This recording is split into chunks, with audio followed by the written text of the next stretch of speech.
I have a lot of things to explain, really. This time around is a little different. For me, I have much to really say about what I did while I was away, per se.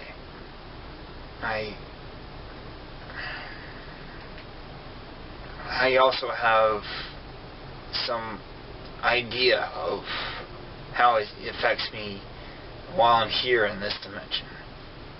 A lot of my memories have been suppressed for the sake of, how should I say it? For the sake of humanity, I guess you could say. A poor, pathetic excuse, if anything at all. But nonetheless, I still believe that there is several teachers and beings that I worked under that I really should try to at least name. The first one was Orion, the first of many warriors to really become immortalized. And I'm not sure if he's human anymore, though. There's a lot to think about.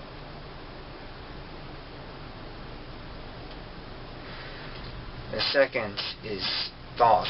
I'm sure you know him for his rather insatiable appetite for knowledge. Though what certain types of knowledge I personally have sought may or may not have affected how I see things in other dimensions. Some of his earlier years and accounts pretty much portray him as still foolish, but at how could I say, point of interest he reached. He started doing things that he didn't want to do, but he did them anyway.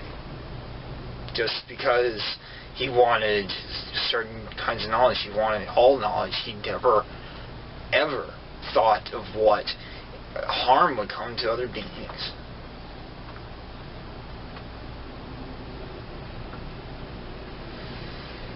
That's something I try to work against, and yet it's hard to ever really say which of those is truth and which is just rumor. That's why I don't really want to say, because I know for a fact that some of them could very well be wrong. Gossip about certain beings is strictly forbidden, and I will not do such a thing. That is, I do realize having an opinion about others here on Gaia is fine, but elsewhere,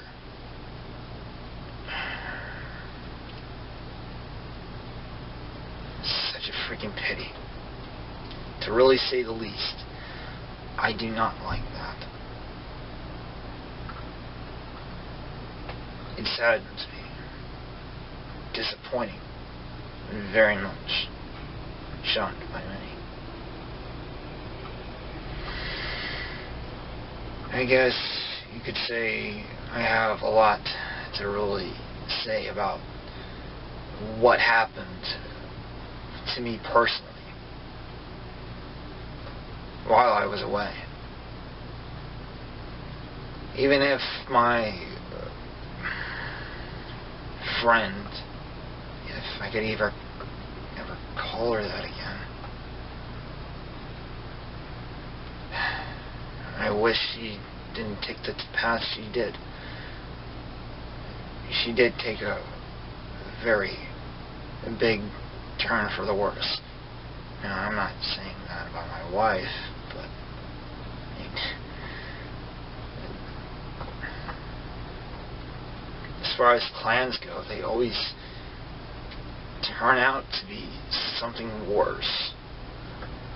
Eventually, the pressure of thousands of years of working with something is not enough. Her elder, the one that gave her the position of where she is now by right and everything else, he's seen too much. They source allow him to be incarnated with someone else as a soul that will forever exist.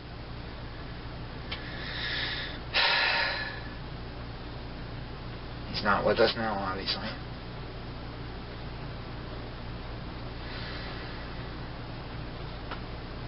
Still, I respect them. They're the ones that have built a clan that can last longer and beyond that than anything else. But without invoking the wrath of archangels or any other enforcer organization. I myself have had to deal with several clans as an archangel, but I do not feel any remorse for what they've done. I just still feel utter disappointment for what they've done. They could have been greater. They could have helped thousands, if not entire dimension that they devoted themselves to. And then you have the councils. I still feel very, I guess you'd say, somewhat omnipotent about it. And yet, chaotic at the same time. It's a conflict of interest, you could say. Our dimension just does not work out that well. It might be half human, but nonetheless, all you see is just what is right in front of you. I don't have my light body here. It's definitely elsewhere. If I wanted to bring it here, I'd do so. Maybe just to do those demonstrations that I did prior. True, it takes time to be able to develop your light body, but it also takes time to really understand how a light body is created. It can either be created out of fear, which leads to chaos, or out of innocence, which obviously you know where that leads. But also there is a light body that is created out of ignorance. I still don't understand that one specifically, but I think this is speculation, obviously, but I've had many theories of beings. They don't honestly understand who or what the Nephilim really are. The Nephilim, to me, they're a race that lives outside of chaos and creation. They don't take sides. They don't do things that would be considered ordinary to any other aligned being. Myself, I try to align myself with the light, but it doesn't seem that it's that easy.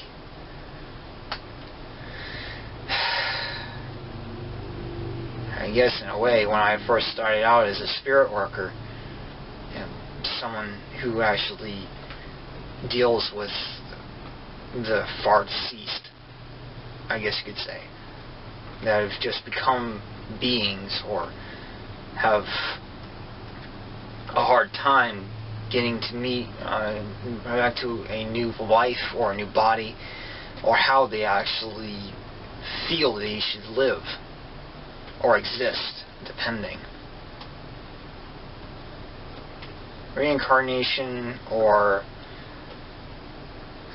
eternal bliss, whichever they choose.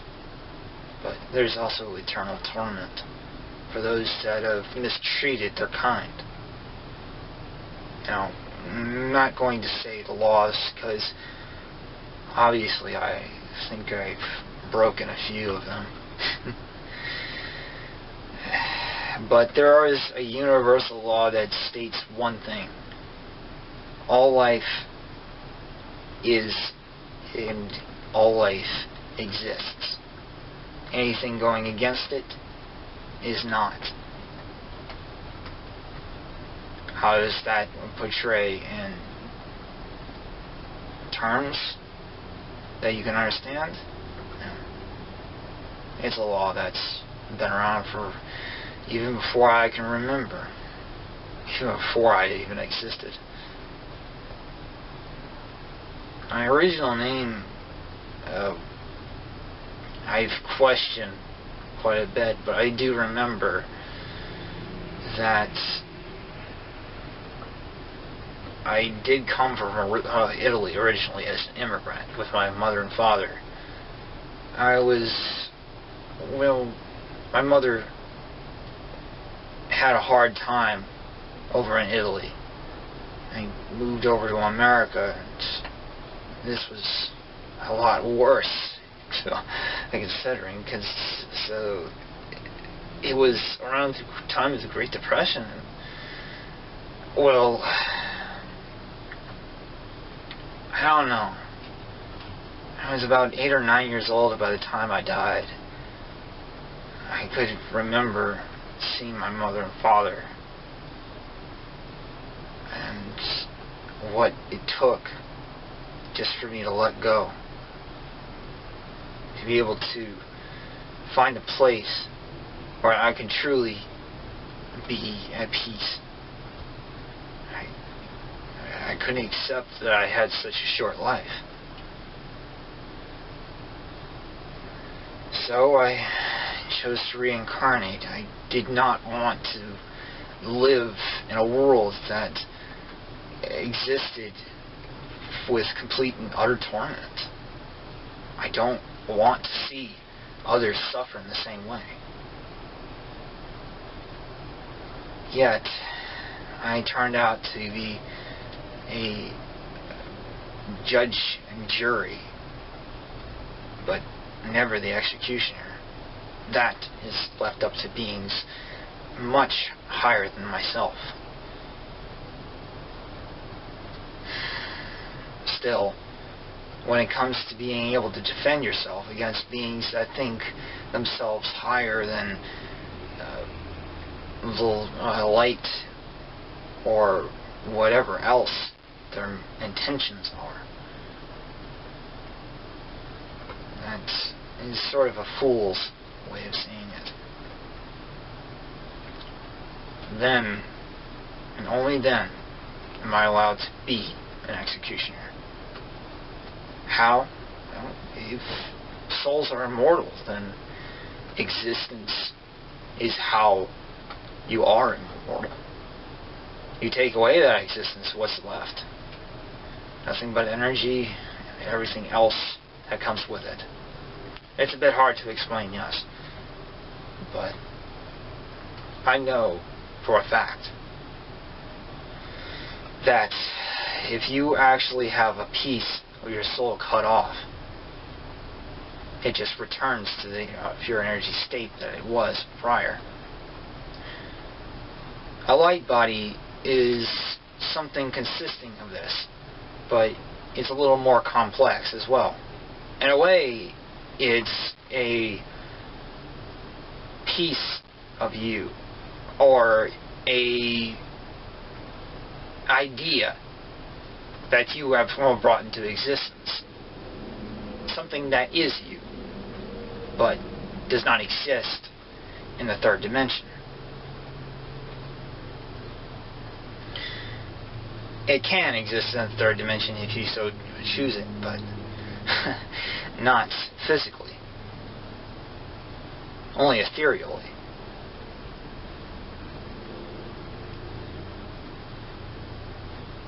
I still find myself in a bit of a conflict about how we each are able to create a light body, but never be able to achieve such things as allowing ourselves to ascend completely. I've thought about that quite a bit. You'll have to excuse my pet here. You can probably see that she was munching on something. That was the sounds earlier. Nonetheless,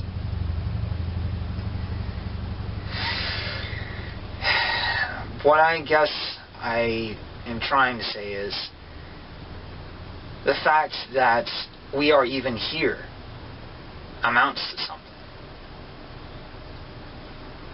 We have our lives here. Beings from other dimensions or not. Our intent to come here is something that says more than enough. My intent to come back, that's something completely different. I was born here. I still say I want to die here. Just to have some sense of closure. To complete a life that I was so inherently denied.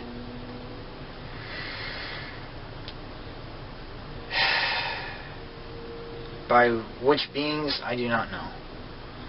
But nonetheless, when it comes to the third dimension, there is always something that will happen. Light or dark, neutral or not.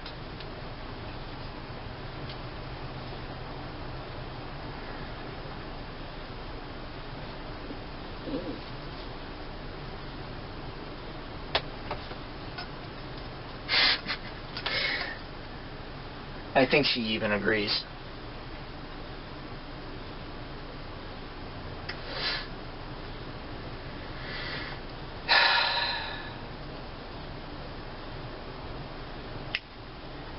The point I'm trying to get across is that life and free will on this planet, in this dimension, away from source and everything else, divided by the void. The void that I inherently always would wish to cross, but cannot do such things. That's what I've demonstrated earlier. It takes time to be able to find that little niche where you can find power as well as peace. Forgive me for sounding preachy, if that is what you deem of it. But that is something that I feel has its depth and before Atlantis and Lemuria, in those ages, in those times when we still had our abilities, when humans were still allowed to use abilities like this. I wished that this would return. I wished and wished every single day. And eventually I had something come around that I didn't think was possible. Sure, some call it Jediism, but I call it an old age returned. Something that we've long lost, but have sought after us for so long. Sure, some have not, but there are others. Some call them light workers, but I still see them as pioneers before the age that we see now. Even if it is in turmoil, it is a precursor to paradise. To quote Charlie Chaplin's A Great American Dictator, we think too much and we feel too little.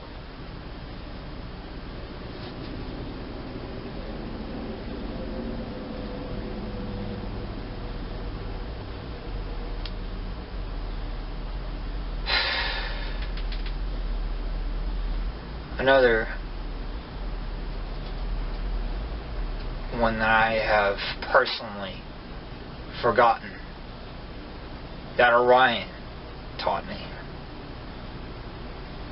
and I've heard throughout the time that I've been back here.